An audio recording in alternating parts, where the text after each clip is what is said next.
샬롬 김윤교 목사입니다. 오늘 우리들은 레위기 27장 20절에서 27절의 말씀을 근거해서 서원으로 죄를 짓지 말라라는 제목을 가지고 함께 하나님의 말씀을 생각해 보겠습니다. 우리들은 레위기 27장의 말씀을 통하여 서원의 제도에 관하여 생각을 해보고 있습니다. 하나님께서 이렇게 서원의 예물의 값을 지불하라라고 말씀하고 계신 이유는 이스라엘의 백성들이 하나님과 약속하였을 때에 그 서원을 감정적인 요소에 의해서 결정하지 말고 신중하게 기도 가운데에서 결정해야 한다는 사실을 강조하기 위함입니다. 그러므로 언약의 백성들은 하나님 앞에서 서원하였을 경우에 세겔로 정한 짐승과 부정한 짐승으로 그리고 집과 밭을 통하여 그 서원의 예물을 지불해야 합니다. 특별히 우리가 집과 밭과 관련되어져서 서원한 예물을 드릴 때에 희년제도와 연결되어져 있기 때문에 하나님께서는 서원의 예물의 이 값이 희년제도와 상충되지 아니하도록 제도화하셨다는 사실을 우리가 깨닫게 되어지는데, 그 이유는 서원으로 인하여 이스라엘 백성들이 죄를 짓지 않도록 하나님께서 인도해 주신다고 하는 사실을 우리가 생각을 해 볼 수 있습니다. 오늘 본문 말씀 20절에서 21절의 말씀을 보면 조금 복잡한 상황이 기록이 되어져 있습니다. 먼저 본문의 말씀 20절에서 21절의 말씀을 한 목소리로 읽겠습니다. 만일 그가 그 밭을 무르지 아니하려거나 타인에게 팔았으면 다시는 무르지 못하고 희년이 되어서 그 밭이 돌아오게 될 때에는 여호와께 바친 성물이 되어 영영이 드린 땅과 같이 제사장의 기업이 될 것이며. 본문 20절에서 21절의 말씀을 우리가 읽었을 때에 두 가지 해석의 가능성이 있다는 것을 우리가 생각해 볼 수 있습니다. 첫 번째 해석의 가능성은 서원한 사람이 이미 서원한 밭을 다른 사람에게 팔았을 경우에 그 벌로 희년이 되면 땅이 원주인에게 돌아가는 것이 아니라 제사장에게 돌아가서 제사장이 영구적으로 소유하게 된다는 의견입니다. 두 번째 의견은 땅을 서원한 자가 그 땅을 무르지 아니하였기 때문에 제사장이 그 땅을 다른 사람에게 경작하도록 팔았고, 그리고 희년이 되니 자연스럽게 제사장에게 돌아온다라고 하는 의견입니다. 저는 개인적으로 첫 번째 의견이 보다 성경적인 의견이라고 생각을 합니다. 그리고 본문 22절에서 24절의 말씀을 보면 자기 가족의 소유가 아닌 밭을 사서 이를 구별하여서 드릴 경우에 어떠한 이 제도를 가지고 드릴 수 있는지에 대해서 우리에게 말씀하고 계십니다. 이 말씀도 한 목소리로 읽겠습니다. 만일 사람에게 샀고 자기 기업이 아닌 밭을 여호와께 성별하여 드렸으면 너는 값을 정하고 제사장은 그를 위하여 희년까지 계산하고 그는 내가 값을 정한 돈을 그 날에 여호와께 드려 성물로 삼을지며 그가 판 밭은 희년에 그 판 사람 곧 그 땅의 원주인에게로 되돌아갈지니라. 이 밭은 희년 전에는 언제라도 이를 산 자가 여호와께 구별하여 드릴 수 있었습니다.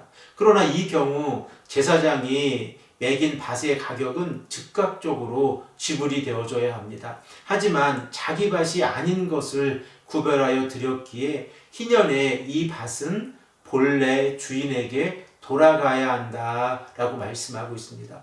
결과적으로 희년의 제도가 우선시 되어져서 서원의 제도가 움직이고 있다는 것을 우리가 생각해 볼 수 있습니다. 그리고 본문 25절의 말씀에서는 성소에서 사용이 되어지는 세겔에 관한 규례가 기록되어져 있습니다. 또 내가 정한 모든 값은 성소의 세겔로 하되 20게라를 한 세겔로 할지니라.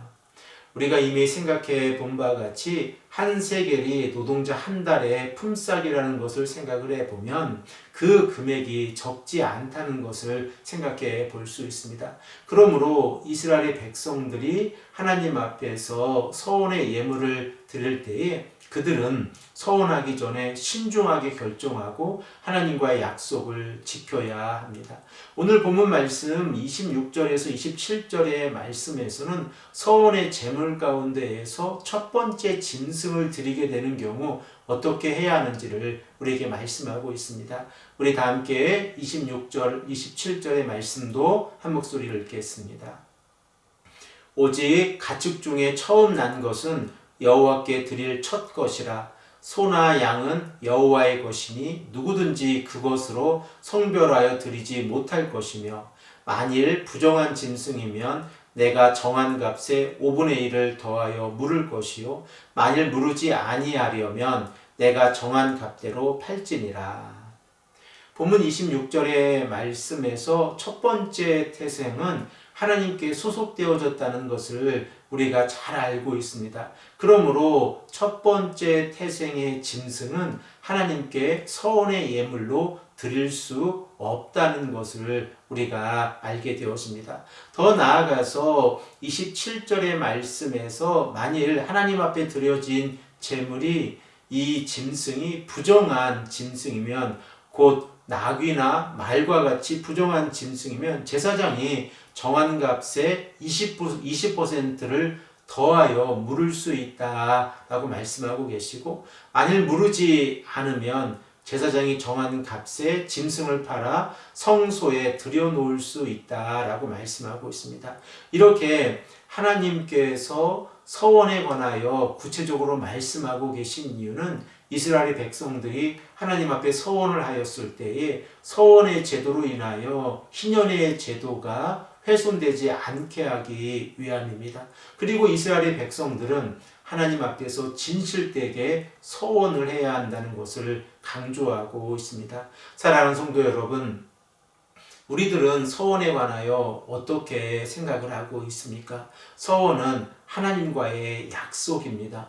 그러므로 이 약속은 우리가 하나님 앞에서 지켜야 합니다. 그러나 하나님 앞에서 서원을 하고 그 약속을 지키지 아니하면 하나님 앞에서 죄를 짓는다는 사실을 기억해야 합니다.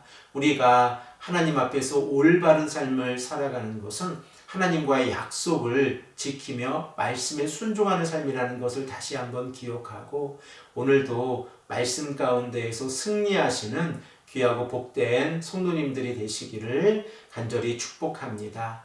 함께 기도드리겠습니다. 아버지 하나님 감사합니다. 오늘도 우리에게 말씀하셔서 서원의 제도로 인하여 이스라엘 백성들이 죄를 짓지 아니하도록 하나님께서 말씀해 주시는 내용을 우리가 생각해 보게 하시니 감사합니다. 아버지 하나님, 하나님 앞에서 서원할 때에 우리가 감정적인 요소에 치우쳐서 서원하지 아니하도록 인도해 주시고 오직 하나님 앞에서 진실된 마음으로 서원할 수 있도록 인도하여 주시옵소서. 감사드리며 사랑이 많으신 예수 그리스도의 이름으로 간절히 기도합니다. 아멘.